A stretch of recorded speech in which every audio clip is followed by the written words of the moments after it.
apik to. Wis ben mengke wae wis ben omong dhewe-dhewe. Oke ciumu ya betul.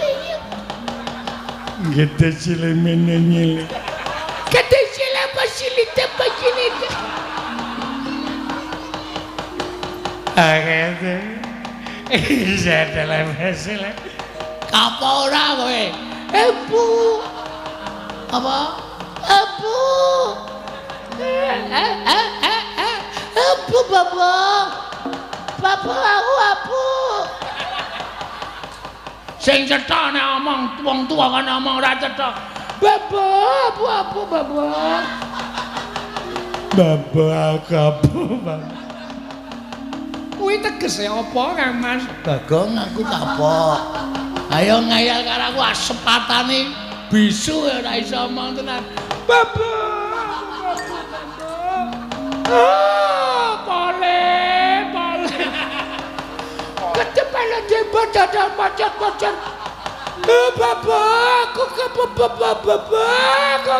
Atut babel dadal bajel. Kapok tenan, apa tetet?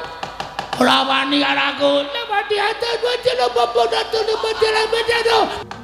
Tatan kawusa manjemurun gupit sanggar sangarum.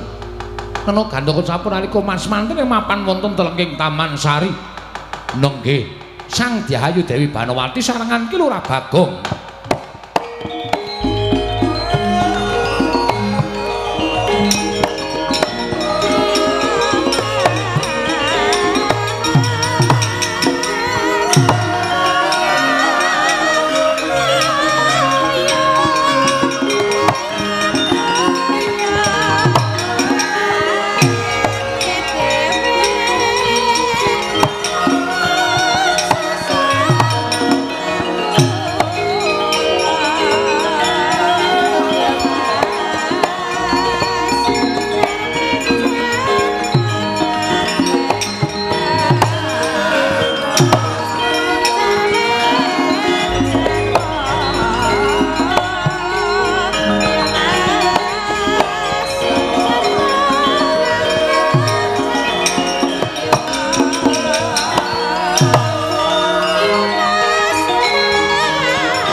Ngambar arum sang kusuma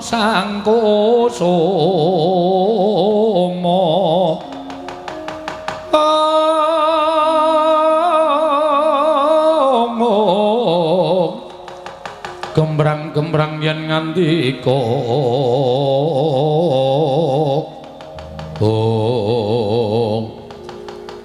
nuwun pangapunten sewu-sewu kalamatanipun nada wadana Kang Mas. Waduh kaya lega atiku diceluk Kamas. Injih salebetipun kula panjenengan mresani dhateng guyon maton sembrono marikena para abdi negari Ngastina. Omoli tuwuh raos kuwatir salebet ing manah kula. Kuwatir piye maksudmu Diamon? Diajeng. Kok kleru-kleru terus ya aku saking diajeng. Menawi mangke ngantos Sinuwun Prabu Duryudana menika wuninga. Menawi ngantos mangke para nayaka negari Astina menika wuninga, mongko Sinuwun Prabu Duryudana menika gadah kadang inggih menika para Sata Kurawa. Menawi ngantos mlebet wonten telenging taman kados pundi menika mangke kedadosanipun. Kowe iki tak pikir ora lahir batin. Mboten lahir batos kados pundi? Mau kowe ngomong karo aku, matur karo aku diajeng. Pokoke sebaya mukti, sebaya mati. Abot padha dipikul, enteng padha dicangkik. Tegese ana masalah apa-apa iki diadepi wong loro. Kok saiki kowe pikirane kaya ngono, berarti omonganmu mau sore mau ora lahir batin. Tobat, kula menika lahir batos. Nek lahir batin nek wis pancen diniati ngene iki bebasan rawe-rawe tak rantas malang-malang diputung wong loro. Aku mau wis kandha to, aku lara, kowe ngrasake lara. Aku mati, kowe golek dalaning pati. Semono uga, kowe lara aku ya ngrasake lara. Kira-kira nek kowe tekan ning pati, pangestumu tak jaluk, aku tak golek rondo. Tobat, aku sak penake dhewe le omong. Mulai kula pecah panjenengan ya kudu pecah. Kudu, pokoke mati-mati kabeh. Wis ngono wae rasa dadak piye-piye. Sapa sing arep mepalangi? Menawi ingkang rawuh wonten ing taman menika Sinuwun Prabu Duryudana malah kepasang Yogya katujuhe ngoni.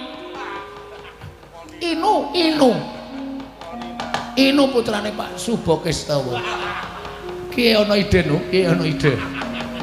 Mbah iki ning kari bodong tok sing ngerti. Heeh. Kepasang Yogya katujuhe ngene. Nek Prabu Duryudana tekan kene, rawuh mrene tak tembung sing apik-apik.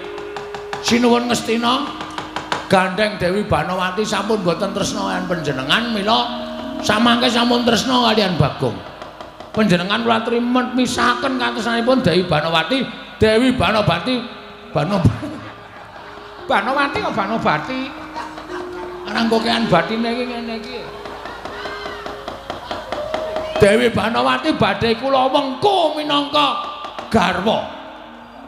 Menawi Sinuwun Prabu Duryudana duka, apa dianggep aku wedi karo Nalendra Ngastina? Tresna kuwi abot. Abote kaya wong nyangga bumi. Mula tresna kuwi adang kala iso ditohi pati. Iki tak ketokke jiwa lanangku karo Dewi Banawati. Prabu Duryudana tekan kene tak tembung apik-apik ora entuk, tak jak glut. Tobat. Kuwi tenan apa piye? Ya mbuh mengko. Tobat, lah kok ora maton ngono lho. Wis pokoke dilakoni sik to. Ora apa-apa lah. Mau ngantuke. Bola-bali kok ngantuk mau wis teturan saiki ya ngantuk meneh. Tobat, lho sak penake dhewe to. Kok meng arep ngontak ngantuk terus. Amomo ora konangan Duryudana. Tutuk-tutuk e wae. Tobat, sak penake dhewe ora. Dewi Banawati, kula nuwun sewu Gusti Ayu, kula ngabdi pun Gegawan Durna ingkang sowan mriki. Kok korinipun dipun tutut menika wonten menapa? Nuwun.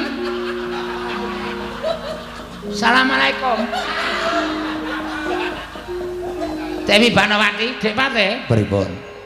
Oh, napa bener ature Mban? Taman Sari wonten Duratmaka. Lah kok menika korinipun dipun tutup kenceng banget gek niki enten sandal selawo. Sewalo. Kok enten di kater ditulisi BG.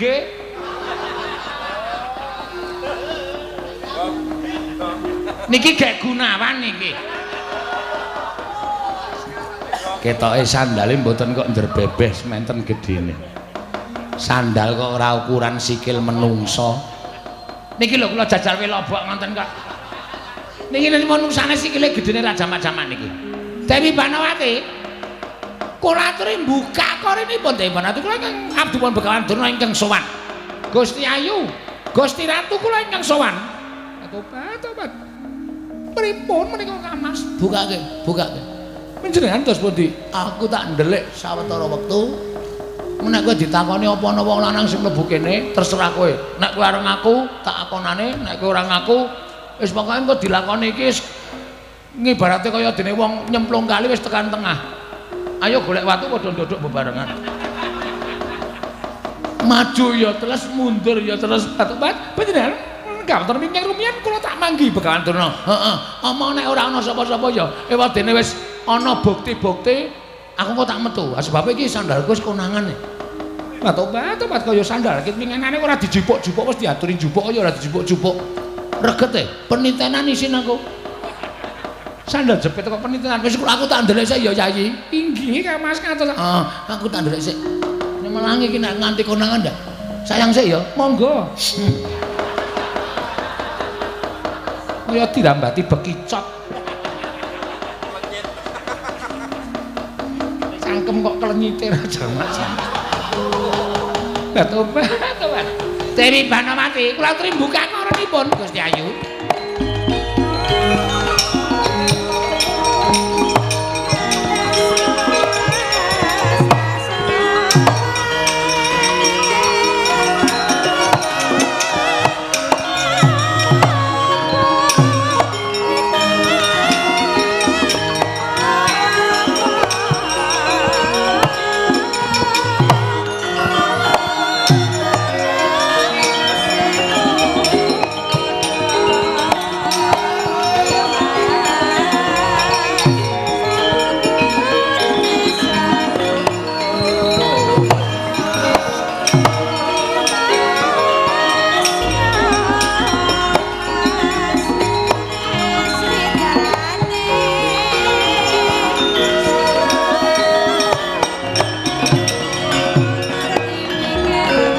Turnena panalanyar majaring ratri linenggak jangganira kapisananing prang brata yuda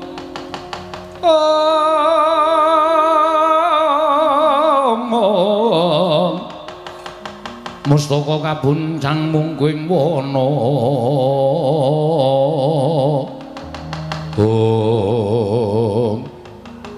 sewu Bapak Bandurna. Oh inggih kula ingkang sowan. Karang rejan rawuhipun wonten ing Taman Sari Negari Ngastina. Oh inggih wilujeng Gusti Ayu wilujeng. Menapa to sababipun dirijeng andika rawuh wonten ing Taman Negari Ngastina? Monggo mboten sareng kalian Koko Prabu Duryudana. Oh menika wau ngaten nggih Gusti Ayu. Salebetipun kedaton menika dedrek krana pangraosipun ingkang raka penyanipun Gusti Ayu menika sajak beneh kalenadat ingkang sampun lagak lage-lagianipun menika benten kalian ingkang sampun kelampah mila ndadosaken sungkawa penggalipun anak Prabu Duryudana tumunten dipun rembag dereng ngantos purna anggenipun sami rembag wonten pelajaripun nemban anggenipun atur pelaporan dhateng Prabu Duryudana bilih salebeting taman menika wonten satunggiling priya ing mapan wonten panjenenganipun Dewi Banowati nggih Gusti Ayu. Prameswari Dewi Banowati. Kula nuwun sewu Gusti Ayu menapa leres aturipun nemban menika kala wau. Tobat banget lingaya wara. Embanipun wonten pundi samenika?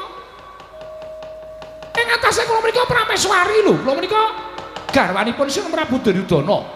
Dianggep kula menika wong loro saudon, loro saurumpan. Dianggep kula niku wong wadon sing lobok kembene kendho tapi ngono apa piye ora ana menungsa ning Taman Sari lho kok atur pelaporan ning Taman Sari ana menungsa wong lanang meneh tobat kaya ora kajen rasane nuwun sewu sampun duka menika namung pelaporanipun nemban namung aturipun mban upami ya mboten iki mboten dados menapa wong jar nyatanipun kula menika namung dipun dawuh supados niti priksa kawontenanipun Taman Negari Ngastina Kakang Durna pripun Dewate niki kok wonten tegesan teng mriki pirang-pirang.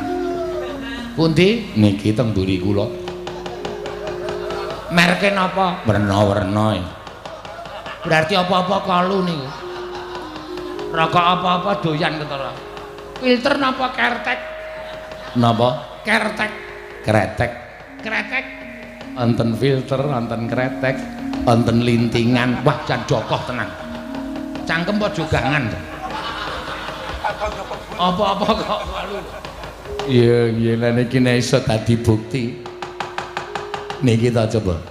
Niki akeh banget teng mriki niki malah sajake niki wau mbok menawa bar dinggo jagongan Kakang Premban.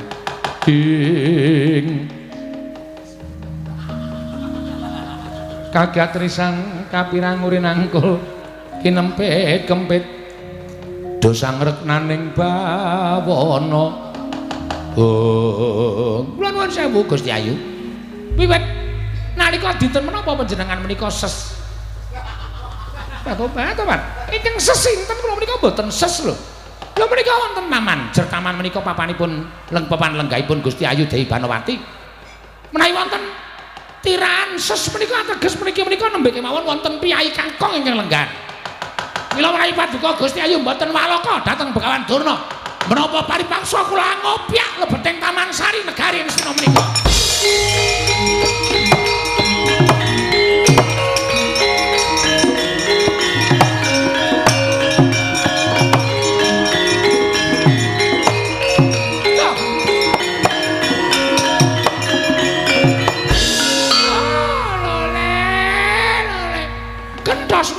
bar manyar-manyar duk neng jungkul wana dadi alas-alas rati wana.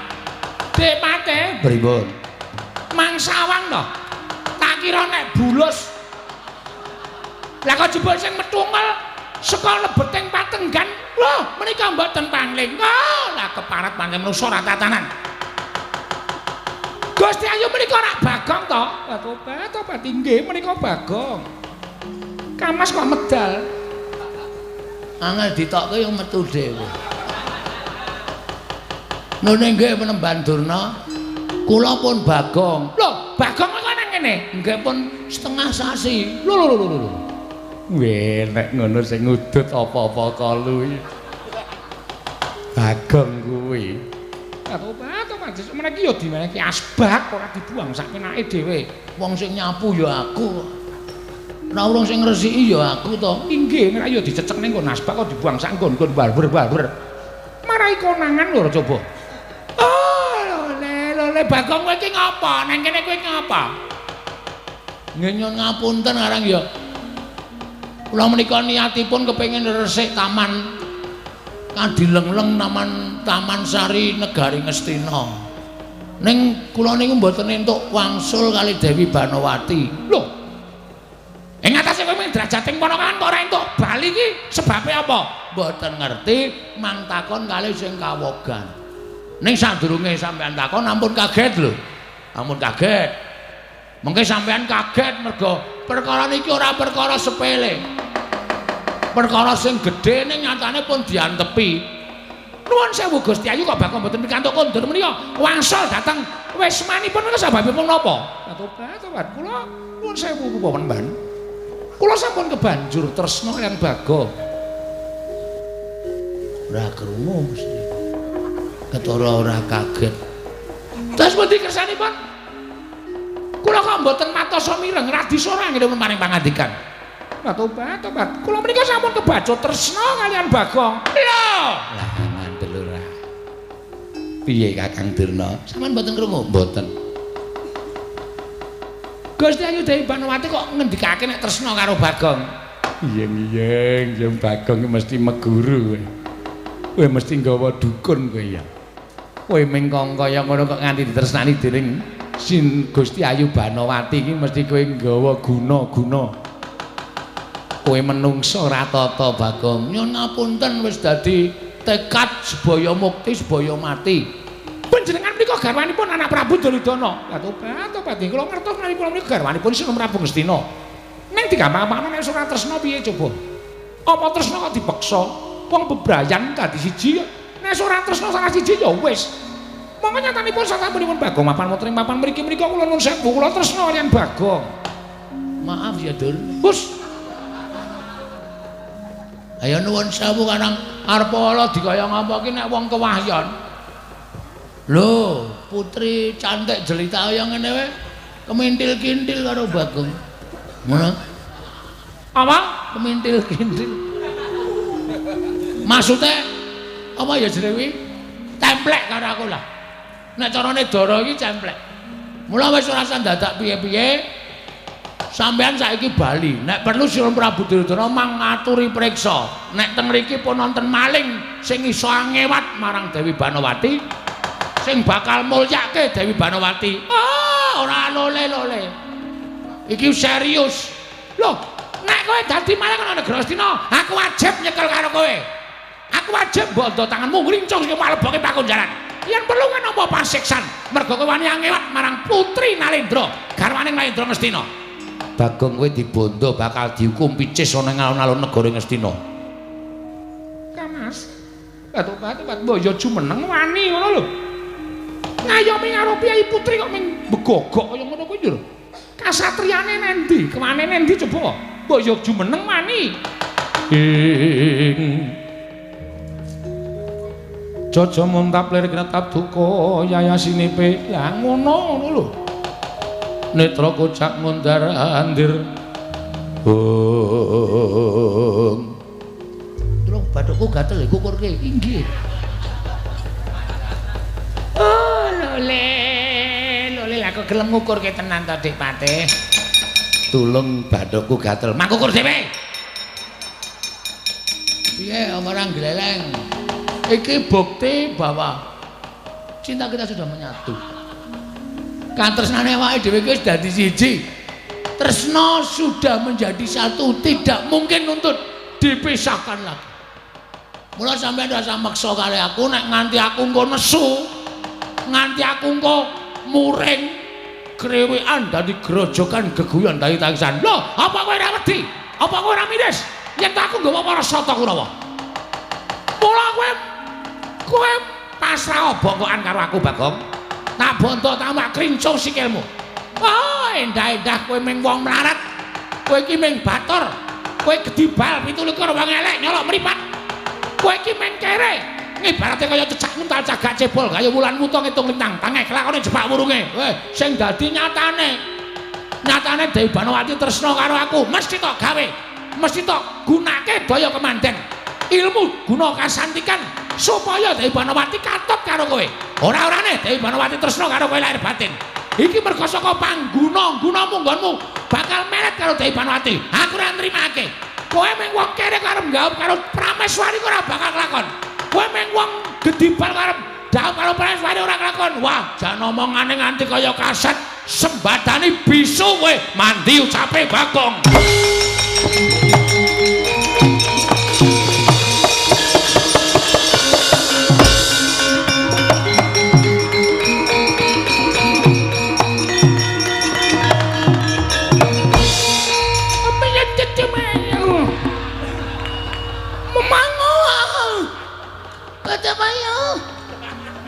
Gagate balacete. Kapok kowe. Wong karo wani karo wong lagi ketrima ngene iki sak ciptane dadi sak sediane ana. Boleh. Kota betutu puta kelip penjela. Iya majana. Iya ana majana.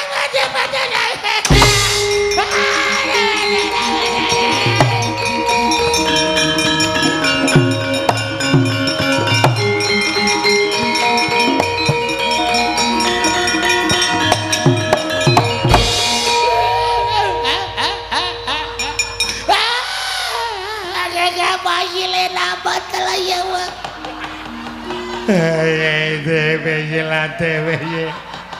Tobat, Kang Mas menika ginaken menapa lho kok iso dadi kaya ngono? Nggih, apik to. Wis ben mengke wae wis ben omong dhewe-dhewe.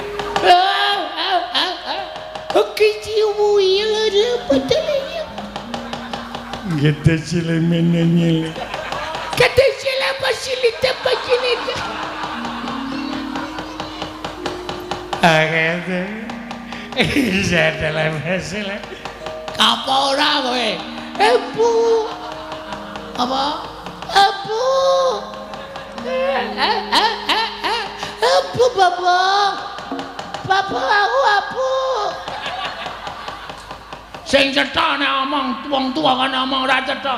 Bapak, abu bapak. Bapak kabu. Kuwi tegese apa, Kang Mas? Bagong aku kapok. Ayo ngayal karo aku asepatane bisu ora iso omong tenan. Bapak. Boleh. Kecepatan jebot dadah macet-macet. Bapak, atut bapak dadi lebih. Kapok tenan, apa tetet? Ora wani karo aku. Mati atas macet bapak datang di macet. Balio kaya wingi ngene kowe wong loro.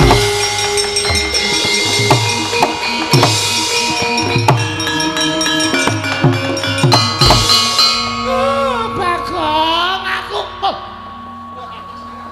Demane? Pripun? Wis mari. Nggih, wis mlayu mawon demane.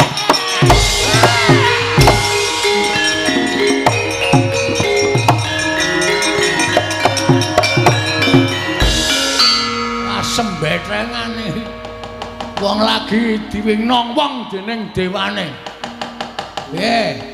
Percaya ta karo aku? Inggih, aman Mbak Obat pinter banget. Nang jiwit ya ora nggon cangkem. Senengane kok Gumun aku lho. Gemeske tenan Batuwat cangkeme gedene semono kuwi lho. Iki kulinane nggo ngemut ndas. Ya, dadi aja kaget. Ih, gemes aku Batuwat senenge raja-majama. Saya nek pasare ae lho Batuwat, ora Bagong nek sarene ngorok iso werna-werna. Wis ana swara angin, swara ombak, swara roda. Lan sak piturute Batuwat kaya ngorok kok kaya sekaten. Anggape cangkemku alun-alun kok piye? Njero sapenake dhewe. Iki ora mung tekan semene. Iki mesti akeh sing do tekan kene aja kuwatir. Tenan, ning aja kuwatir. Selagi aku isih ngadeg nang ngarepmu Dewi Banowati. Katresnane dhewe ora ana sing medhote. Aja kuwatir. He, sapa sing ndro taman negara?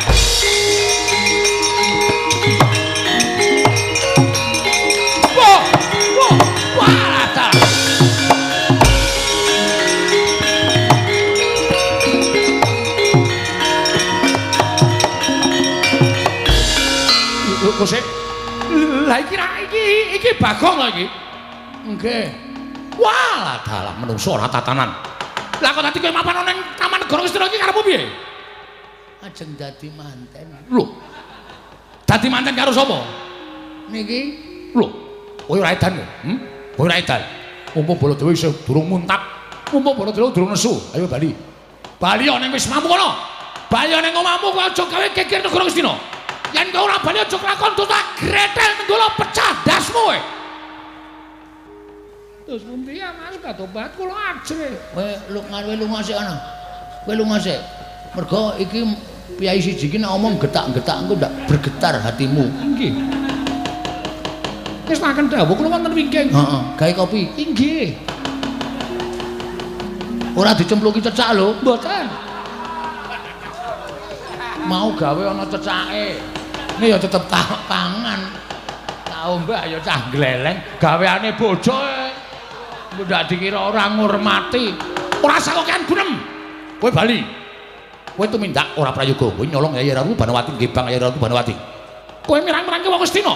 Kowe ngorek pasurunan Yayi Prabu Duryudana ora bakal ilang selawas hidup. Ayo kowe bali yo. Ora bali aku mentol karo kowe. Sik to Mas. Aku ya dina wektu tak omong. Ora mengko ora ngerti nasibe Begawan Durna. Kon gawe kaya Durna. Lho, Durna tak kapake. Bisu. Kowe gelem po? Ana Baladewa kok. Pecah.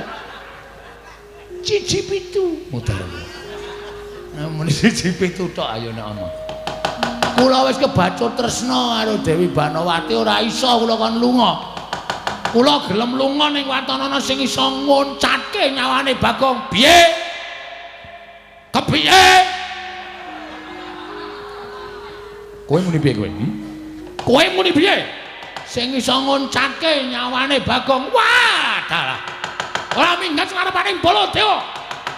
Gratan kula jeblok wetemu. Weh, lah sepatane lempa kowe. Aduh, mati aku.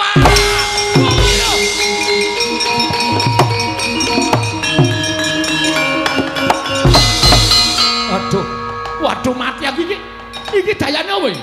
Lah kok sikilku kaya ora ndek kekuatan mlumpruk, kaya ora ndek otot bebayu, ora ndek otot balung ora iso tak obahke iki piye, Bagong? Ah, wis. Goleki kursi roda ye. Wis. Aja edan kowe. Aku dibalekke. Balekke nang ndi lho nyilih rung rampung kok kon balekke. Mbok yo sing ape nek ngomong iki, Bagong, aja edan. Bagong, aja edan. Kowe iki salah, kowe iki kleru. Kowe aja tumindak kaya ngono kuwi. Wis pokoke sapa wae sing mepalangi karepe Bagong, rawe-rawe rantas malang-malang bakal tak putung. Aku ora mawas sapa wae. Aja kok Semar, Petro, Gareng tekan kene tetep aku arep garwa Dewi Banowati. Wis dadi niatku. Tur dasare Dewi Banowati wis tresna karo aku, wis ora bakal iso diugreh-ugreh. Sapa wae ora iso dadi pepalange Bagong. Aku balekno, balekke nang ndi? Wong kowe kene dhewe kok kon balekke. Lah kejaba nek aku nyilih ning Mandura, kowe aja sembrono kowe. Omonganmu aja sembrono. Omonganmu aja marai mumet. Aku lepok kaya ngene iki kowe sing gawe. Pancen sing gawe aku. Terus karepmu piye? Ngono sih ya, aku tak genduren sih. Hei, ora lunga. Ora lunga. Lunga ora sak karep wong sikil-sikilku dhewe. Bagong ora edan. Bagong ora edan. Bagong kowe tengok ngono wae. Kene kok gila banget to kowe. Sing balekke aku sapa? Ha sing kile mau sapa? Oh, wis aku sing kon tanggo ya Bagong please Bagong. Bagong, piye? Aja lunga aku balekke sithik aja lunga. Aku pulihke kaya wingi. Engko nek tak pulihke kowe ngantemi aku. Ora. Tenan.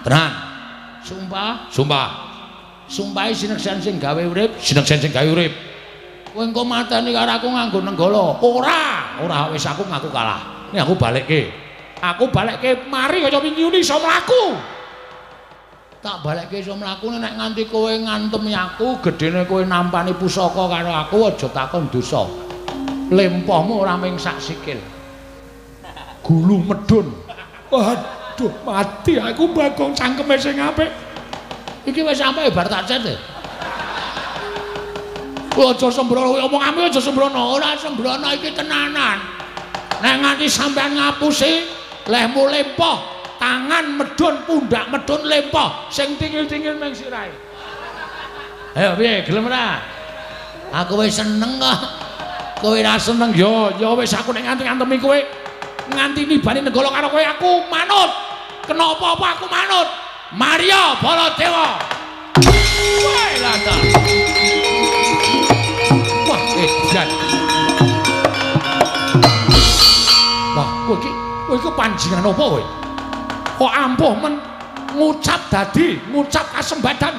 Wah, dalah wis rasa kok kan rame ndang lunga. Aku arep bercinta. Edian. Iki Yai Ratu Banowati Bagong. Ora urusan. Sayang karo aku. Terusno karo aku ora tak manfaatke. Rugi. Padake ora. Wah, edan tenan. Edan apa? Wis gak lunga. Ora lunga? Iya. Iya edan iki cangkeme elek tenan cah iki. Wah, nyemelangi wing ora lunga kok ndur diancam. Ayo pergi. Ayo guys, aku arep mandi. Aku harus siram Aku harus siram kosokan terus kok Dewi Banowati tak kon nganduki aku. Senenge aja. Terus aku bobok terus didulang. Karo Dewi Banowati didulang dahar. Bar didulang dahar terus arep ngopo? Sok tahu.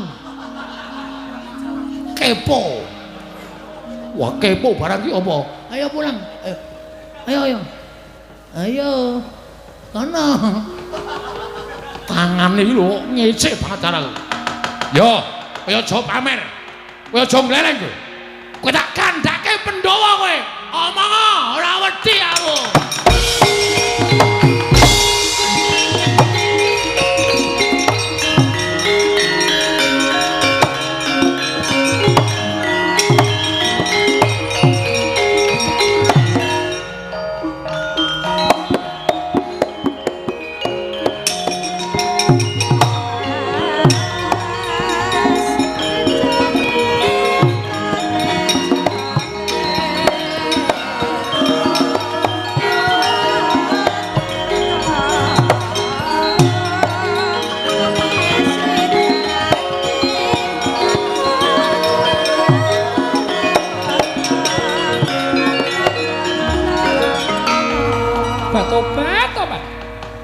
Mboten graita babar pisan bilih panjenenganipun Kang Mas Bagong saged ngrampungi perkawis.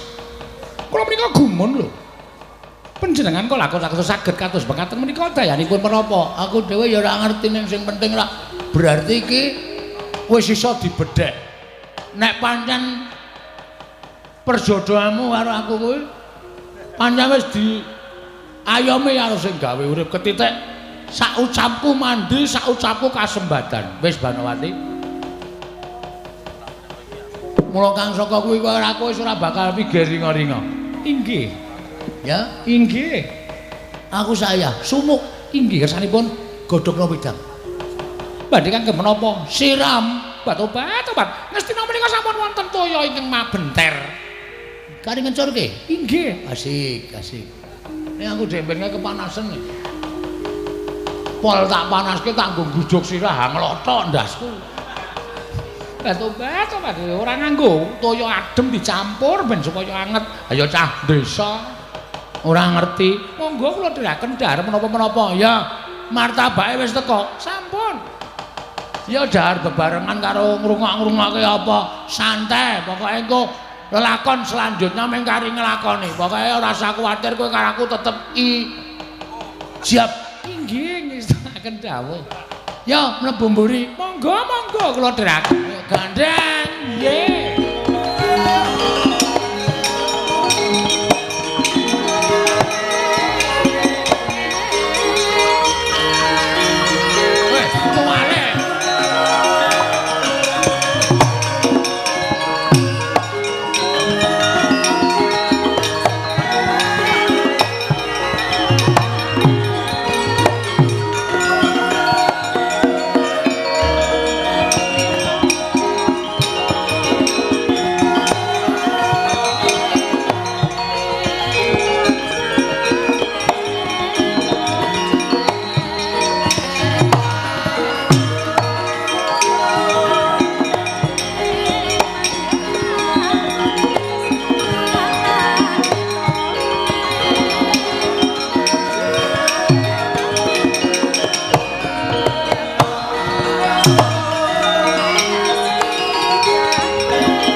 pati jagat kinari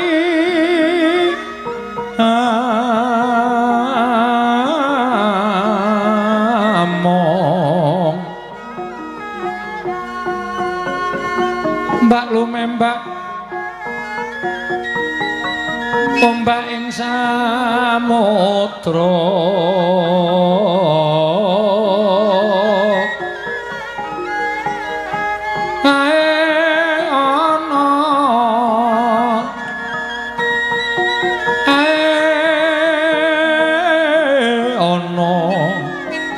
bale lumut ambranggeng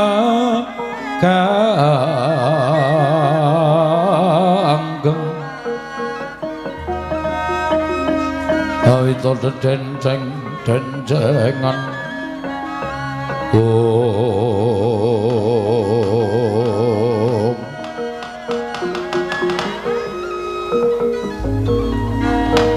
Koko Prabu ngaturaken panuwun ingkang tanpa pepindhan dene paduka sampun kepareng tedhak wonten Praja Ngamarta. Yayi. Jernyatanipun sampun dados kewajibanipun Ngraka ing Ndarawati. Mila tinimbalan sak wanci-wanci wontenipun namung sendika ndederek lan boten badhe madal dhateng dawuhipun kadang kula ing Ngamarta. Ngaturaken panuwun ingkang tanpa pepindhan Karaharjan rawuh paduka Kanjeng Koko Prabu inggih sampun boten kirang prayogi lan tansah pinanginganing kawidadan lampah kula. Kresna kakangku. Werkudara piye? Badararja sarawuhing Kresna kakangku. Ya Dimas slamet tekaku. Ora ana lan swiji apa Yayi? Basaku atura. Tak tampa Werkudara. Koko Prabu. Nadyan kula ngaturaken sembah pangabekti kula kunjuk. Yayi Arjuna tak tampa. Pangestunipun Kakang Tampanana kula pun dinggo jimat paripe dayanana ing kasantosan. Koko Prabu sembah bekti kula kunjuk. Koko Prabu sembah bekti kula kunjuk. Iya kembar. Ndak tampa pangestunipun Kakang Tampanana kula pun dinggo jimat paripe dayanana ing kasantosan. Menika kula pun dinggo jimat paripe dayanana ing kasantosan Koko Prabu. Yayi. Sasampunipun ing Raka sowan tuwin para kadang sampun kepareng manembromo dhateng sowanipun ing Ngraka Indrawati. Kepareng kula badhe nyuwun dawuh. Wonten menapa dene Paduka Yai Prabu Amiji dhateng sowanipun ing Ngraka Indrawata. Menawi kepareng kawedhane ingkang kathah tumunten kababarna Yai Samyaji Koko Prabu eskining manah krana sampun sawetawis lama kula mboten panggihan lan paduka Kanjeng Koko Prabu ananging batos ingkang tan bangkit pinambeng daya-daya saged panggihan lan paduka Kanjeng Koko Prabu dene sasampunipun kepareng rawuh wonten Praja Ngamarta babar pisan kula badhe nyara widhekaken dhateng lampahan ingkang sampun kula lampahi. Lampahan menapa Yayi? Watara pinten dinten ingkang kepengker mboten kula etang krana tumrap ingkang rayi Ngamarta lelampahan menika estunipun badhe kula supekaken nanging nyatanipun malah tansah gumana musik wonten manahipun ingkang rayi anggen kula lampah pasumpenan mundhene ingkang kababar kawursita madyaning pasumpenan mboten ngembet dhateng kadang-kadang kula para Pandhawa miwah garwa putra namung katon inggih menika Panakawaning Ngamarta inggih menika pun Bagong Koko Prabu kados gumuya latah-latah sarta anite baita lelayaran wonten ing satengahing benawi dumadakan boten ngertosangkan paranipun teka wonten toya ingkang anyapu dhateng lampahing palwa wekasan Bagong kendang kapracondhang kuntal kaprapal sedaya para kadang Kakang Semar Nalagaring menapa dene Petra malah sajaipun boten maelu dhateng kawontenanipun Bagong menika kala wau. Estunipun boten badhe kula manah nanging gandeng saya dangu musik wonten saklebeting manahipun ingkang rayi Ngamarta. Koko Prabu pasumpenan ingkang mekaten menika kala wau werdinipun menapa kepareng paduka Kanjeng Koko Prabu Amedarna dhateng ing raying Puntadewa Koko Prabu.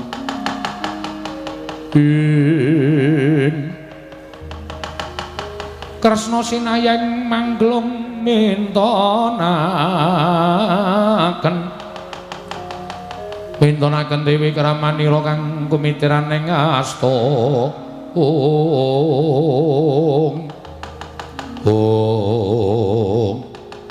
dereng ngantos paribasa sami Balwacana nalika semanten kasaru pelajaripun Nata Mandura Prabu Baladewa ingkang minggah wonten ing Datya negari Ngamarta karya kaget kang samya mulat mangono bletek-bletek pangudas maraning Nata ing Mandura Yayi Darmaji sampun kejot penggalih kula ingkang sowan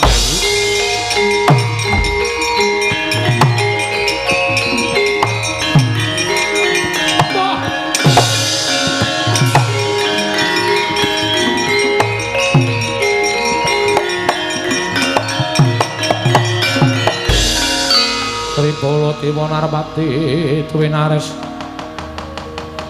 Nareswara Kresna kalangkung tresnanira marang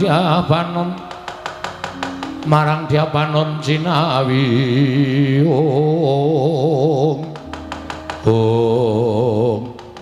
Koko Prabu Mandura mlajar kados lare alit minggah madyaning Datraya karya kagiat kadang-kadang paduka para Pandhawa wonten menapa Koko Prabu wonten menapa Baladewa kakangku eneng apa Koko Prabu Mandura wonten menapa Yayi sewu-sewu kalepatanipun ngroko tadah wadana ngantos suping tata krama kiranging Subasita anggen kula ngabiyantun ngarsa paduka Yayi Samyaji karana lampahan ingkang lampah wonten negari Ngastina wonten lampahan menapa Koko Prabu kepareng Ambabarana ingkang sejati dating ingkang rayi Ngamarta mugi dados ing kawiningan kados menapa kagiyating manah kula nalika semanten ingkang raka tinimbalan sowan wonten negari Ngastina ngrembak perkawis penggalipun Yayi Prabu Duryudana ingkang sajaipun nembe boten tentrem kedadak sowanipun abdi taman negari Ngastina munjuk atur kersanipun Yayi Prabu Duryudana bilih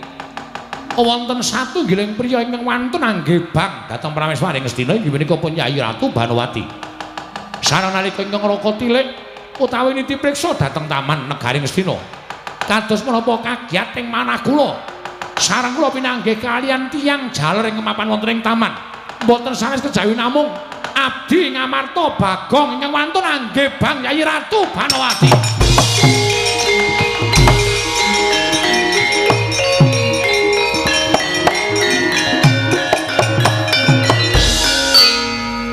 Udara Janaka klepat tanpa pamit wah ngerti sing dibeda ya kuwi Banowati tanpa taliwara Koko Prabu menapa Koko Prabu sampun prisa piyambak sampun ngantos paduka Kanjeng Koko Prabu menika wadul dhateng Yayi Prabu Darmaji namung pawarta nang nyatanipun boten kababar dados kasunyatan Kresna kowe aja micake wong tuwa aku adu arep dhewe karo Bagong malah sajake Bagong mentas meguru anyar dheweke digdaya sekti kalintang jayaning perang lagi wae arep tak wenehi pengajaran arep tak bondo tak krincung sikile Bagong nyedake aku lempo aku ya lempo tenan lho lah kok kados mekaten kegiatanipun Bagong lho nyatane ngono nang ngaten kok Prabu Lelalana kula nyuwun pamit kula badhe nitik dhateng Bagong menika kados pundi kawontenanipun namung kepareng ngono kula badhe idi palilah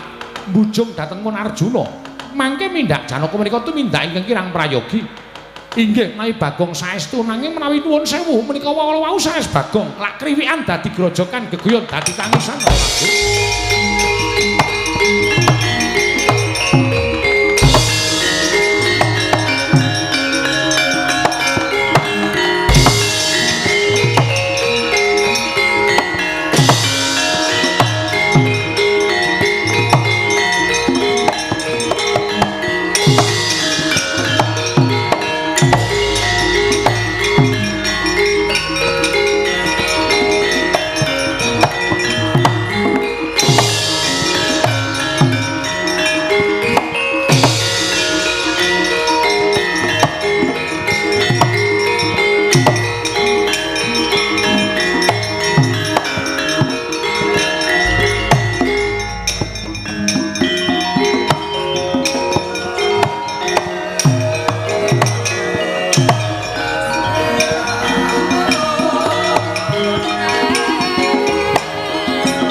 tresna sinayeng manggelung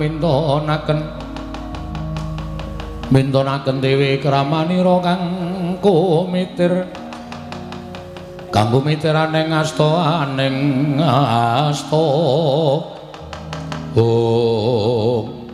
Arjuna wonten paring adhawu aku ngerti kaya ngapa to kagol penggaling siadi bareng midhang sabdaning Koko Prabu Mandura yen to ana kawanmu Bagong anggebang lawan Nyai Ratu Banowati nanging kosek to nalaren petungen gelar lan gulungen aja nganti tuna tembe mburine liripun kados pundi paduka Kanjeng Koko Prabu mboten pitados kaliyan pangendikanipun Koko Prabu Baladewa lho aku percaya nanging apa ora luwih prayoga lamun apa ing bakal katindakake mau nganggo petung sing ganep nganggo nalar sing ganep digelar lan digulung kuwi luwih prayoga contone ngene ya to yen pancen Bagong iki mau pancen nyolong lawan Nyai Ratu Banowati utawa tumindak sing ora prayoga kelawan garwa Ngastina nanging yen to ora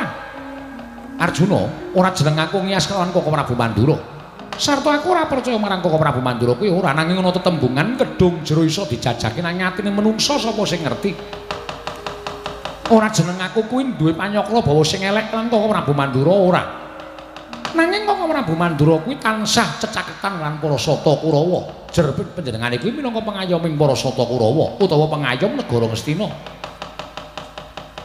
yen nganti kowe engko mung dibenthik-benthik karo para Panakawan lamar kowe dhewe sing tuna lho nggih kasinggihan mekaten mula kena kowe nitik ning Karang Kadempel titiken titip reksanen Karang Kadempel yen pancen mengko ning kono kuwi eneng Bagong takonana sing apik takonana sing becik apa Bagong tumindak kaya ngono nanging yen to ora ana cetha lamun Bagong lunga saka bale wismane mapan negara Ngastina jujuken ngestaken dawuh ning luwih dhisik nitik ning Karang Kadempel Koko Prabu matur nuwun paduka Kanjeng Koko Prabu sampun ngemutaken dhateng kula mangkata ora saged mrungsung ora nek kelangan Nyai Ratu Banowati ora wis ora saged mrungsung nggih ngestaken dawuh nek mung didumuk ora ya lumrah ning sing dumuk ora ya mung abdimu dhewe Bagong dudu wong liya ora apa-apa inggih ngestaken dawuh nanging Bagong menika cok sembrono cok tembung kok nganggo cok inggih kula nyuwun pamit kula tak titip priksa wonten Karang Kadempel titip priksanen dhisik ning aja kesusu ngestaken dawuh Koko Prabu ya Arjuna